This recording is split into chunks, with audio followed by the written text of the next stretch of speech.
मुझे गुस्सा नहीं आता और ना ही मैं गुस्सा करना चाहता हूं, लेकिन मुझे लोग गुस्सा दिलाते हैं।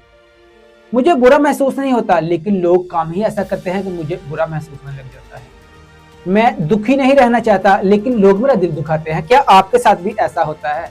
क्या आप भी रिमोट वाले टीवी हैं? जी हाँ, रिमोट वाले टीवी। रिमोट वाले टीवी का क्या हिसाब होता है कि हम जहां मर्जी बैठ के उसका चैनल चेंज कर सकते हैं, उसका मूड चेंज कर सकते हैं।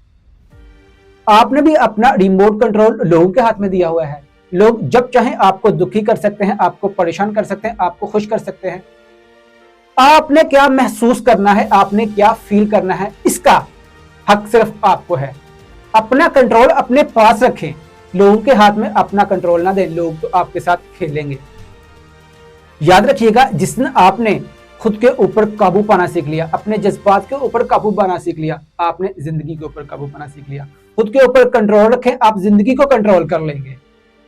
तन्हा महसूस करने से भी बदतर है कि लोगों के साथ रह के खुद को तन्हा महसूस करना।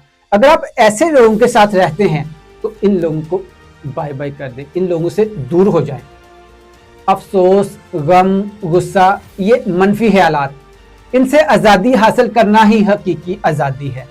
आप अगर आजाद रहना चाहते हैं, आप अगर खुश रहना चाहते हैं, तो अपना रिमोट कंट्रोल अपने हाथ में रखें। लोगों के हाथ में अपना रिमोट कंट्रोल ना दें। आपने क्या फील करना है, इसका फैसला आप खुद करें। और वीडियो के आखिर में एक पैगाम है, बहुत अहम पैगाम है, बहुत गौर कीजिएगा और इस पर अमल जरूर कीजिएगा।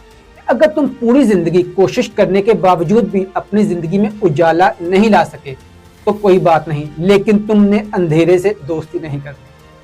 यानी कि अगर आप बहुत कोशिश कर रहे हैं लेकिन फिर भी कुछ बदल नहीं रहा, तो फिर भी आप जो अभी हैं इसके ऊपर सेटिस्फाई नहीं हो जाना, कोशिश करते रहना है। और जब कोशिश करेंगे तो जरूर बदलेगा। वीडियो आपको कैसी लगी मुझे कमेंट करके जरूर बताएं। अपना ख्याल रखें। चैनल पर नए हैं तो चैनल को सब्सक्राइब कर दें। शुक्रिया।